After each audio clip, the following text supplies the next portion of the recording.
David कड़का हो चुका था, इसलिए पैसे बनाने के लिए वो स्पर्म बैंक में स्पर्म डोनेट करता है और पता चलता है कि उसकी स्पर्म क्वालिटी लाखों में एक है। 2 साल के अंदर उसने 533 डोनेशंस किए और $25,000 बना लिए। क्वालिटी इतनी बेहतरीन थी कि सारे 533 सैंपल अलग अलग फैमिलीज में यूज हो। इस बात को 20 साल बीत चुके थे और अब सारे बच्चे बड़े हो गए और अपने बायोलॉजिकल फादर को ढूंढने के लिए डेस्परेट हो गए। सारे बच्चे टीम अप होके इस केस को कोर्ट तक ले गए ताकि उनके बायोलॉजिकल फादर को सामने आना पड़े। लुखे डेविड ने कभी सोचा नहीं था कि एक दिन उठकर उसे पता चलेगा कि उसके 533 औलादे हैं। उस रात को लॉयर ने उसे एक बड़ी सी बैग दी जिसके अंदर उस सारे 533 बच्चों की डिटेल्स की फाइल। उसने रैंडमली एक बच्चे की फाइल निकाली और वो बेटा नेशनल टीम का एक फुटबॉलर निकला। डेविड उसके बच्चे का मैच देखने के लिए गया और एक सगे बाप की तरह अपने बेटे को चीयर करने लगा। बुड्ढा डेविड अब हवा में उड़ने लगा कि इस बेटे में सॉकर का टैलेंट उसके जेनेटिक्स की वजह से ही आया हुआ, इसलिए अब वो भी वापस सॉकर खेलना शुरू करे। अब उसने अक्कड़ बक्कड़ करके एक दूसरी फाइल निकाली और ये वाला बेटा एक बारटेंडर था। डेविड उसके बार में एक कस्टमर बन के उसे मिलने गया। वैसे तो बेटा एक मामूली बारटेंडर था, लेकिन एक्टर बनने का ख्वाब रखने वाला जबरदस्त हैंडसम लौंडा।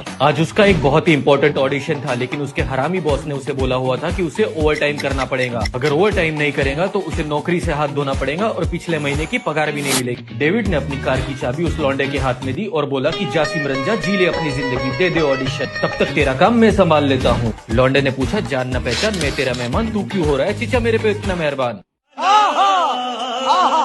डेविड ने जवाब नहीं दिया, बस स्माइल कर दिया। थोड़ी देर में बॉस आया और समझ गया कि लौंडा डेविड को बिठाकर वन टास्क हो लिया है। उसने तुरंत ही लौंडे को नौकरी से हकाल दिया। लेकिन भला हो मुकेश छाबड़ा का कि लौंडे का ऑडिशन क्रैक हो गया और उसका एक्टर बनने का ख्वाब पूरा हो गया। इस तरफ डेविड सोच रहा था कि 533 औलादे होना इतना भी बुरा नहीं है और उसने डिसाइड किया कि अब वो अजनबी बन के एक एक करके सबसे मिलेगा। वैसे तो ये कहानी ओरिजिनली 2011 में रिलीज एक फ्रेंच कॉमेडी फिल्म स्टारबक की है। उसके बाद हॉलीवुड में इसका रीमेक बना 2013 में, जिसका नाम था डिलीवरी मैन, जिसे आप YouTube पर फ्री में देख सकते हो।